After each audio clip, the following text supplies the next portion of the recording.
A Christmas Carol by Charles Dickens. Chapter 4. The Last of the Spirits.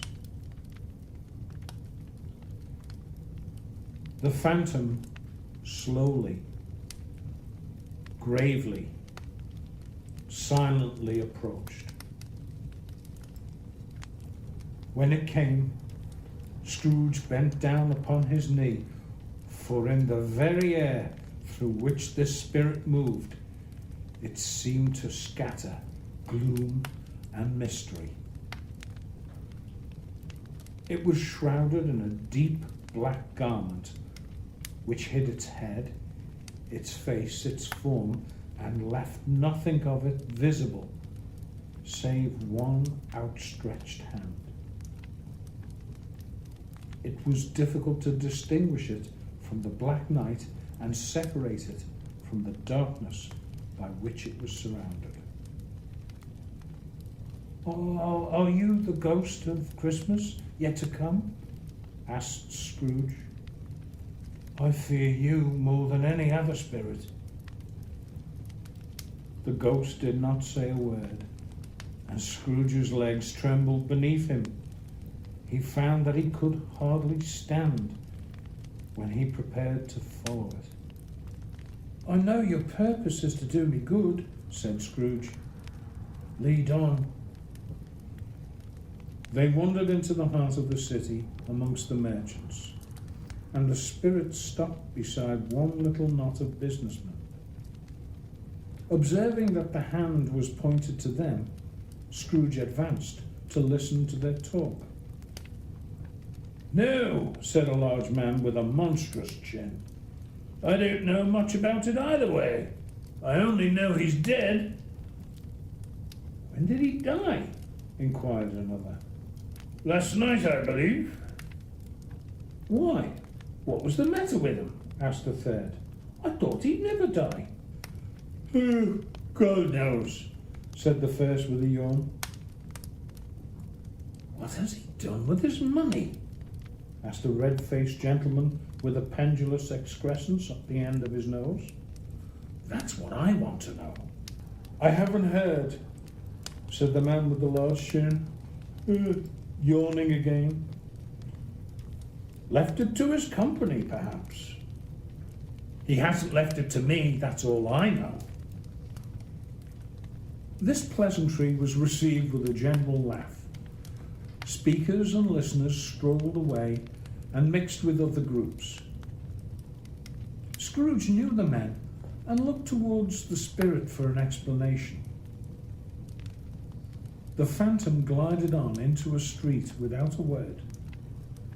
Following, Scrooge resolved to treasure up every word he heard and everything he saw, despite not knowing what all this meant. He especially resolved to observe the shadow of himself when it appeared, for he had an inkling that the conduct of his future self would give him the clue he was missing. The ghost led them away from the busy scene and into an obscure part of the town, where Scrooge had never been before, although he had heard of its bad reputation. The whole place reeked of crime, filth, and misery. Down one of the foul, narrow alleyways was a shop owned by an elderly crook, who was inviting some of his fellow thieves into his den. As they talked, it became apparent to Scrooge that they had brought stolen objects with them, and were making fun of the person who once owned these things. Ha ha, laughed the woman. Why wasn't he kinder in his lifetime?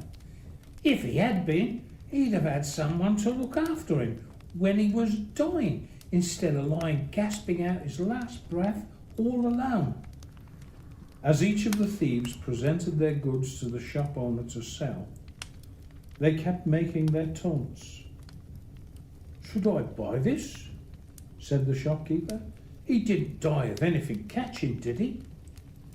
He frightened everybody away from him when he was alive, to profit us when he was dead.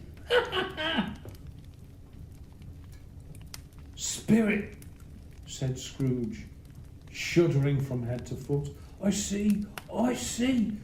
The case of this unhappy man might be my own. If there is any person in the town who feels emotion caused by my death, show that person to me, Spirit, I beseech you." The phantom spread its dark robe before him for a moment, and the scene changed. The ghost led Scrooge through streets that were familiar to him. As they went along, Scrooge looked here and there to find himself, but nowhere was he to be seen. They entered poor Bob Cratchit's house and found the mother and the children by the fire. Quiet. Very quiet. The noisy little Cratchits were as still as statues. When Bob Cratchit came in, the children hurried to greet him.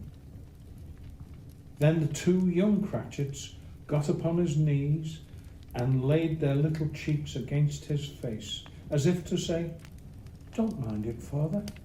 Don't be sad." "You went there today," said his wife. "Yes, my dear," returned Bob. "I wish you could have gone. It would have done you good to see how green the place is. But you'll see it often. I promised him that we would walk there every Sunday."